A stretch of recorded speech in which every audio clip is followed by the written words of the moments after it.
കോടതിയിൽ ഈ മാർച്ച് മാസം 22-ാം തീയതി നടന്ന പേൾ ബാറിലെ ഒരു കൊലപാതക കേസുമായിട്ട് ബന്ധപ്പെട്ട് തടിച്ചുകൂടിയ കുറെ ആൾക്കാർ, മദ്യപിച്ച് തടിച്ചുകൂടിയ കുറെ ആൾക്കാർ പേൾ ബാറിന് മുന്നിൽ പ്രശ്നങ്ങൾ ഉണ്ടാക്കുന്നതായിട്ടുള്ള വിവരം കിട്ടിയ അടിസ്ഥാനത്തിൽ ഇന്നലെ ഒരു വൈകുന്നേരം 5:30 മണിയോടുകൂടി ഞാനും പോലീസ് പാർട്ടിയുടെ സ്ഥലത്തെത്തി.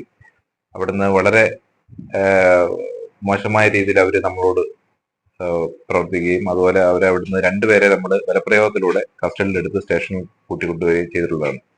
തുടർന്ന് സ്റ്റേഷനിൽ കൂട്ടിക്കൊണ്ടുവന്ന് കുറച്ച് ഒരു 10 മിനിറ്റ് കഴിഞ്ഞതിന് ശേഷം അവിടെ നിന്ന കുറെ മദ്യപിച്ചിട്ട് നിന്ന കുറെ ആൾക്കാർ സ്റ്റേഷനിലേക്ക് വളരെ അട്ടഹസിച്ചുകൊണ്ട് സ്റ്റേഷനിലേക്ക് വന്ന് ഇവരെ ഇറക്കി കൊണ്ടുപോകണമെന്നുള്ള ഒരു ഇതിലേക്ക് വന്ന് പോലീസ് വഴിയിൽ വെച്ച് തടഞ്ഞ് ഇവരെ പോലീസിന്റെ ഔദ്യോഗിക കൃത്യകർമ്മം തടസ്സപ്പെടുത്തി അവര് വളരെ പ്രശ്നം സൃഷ്ടിക്കുകയായിരുന്നു.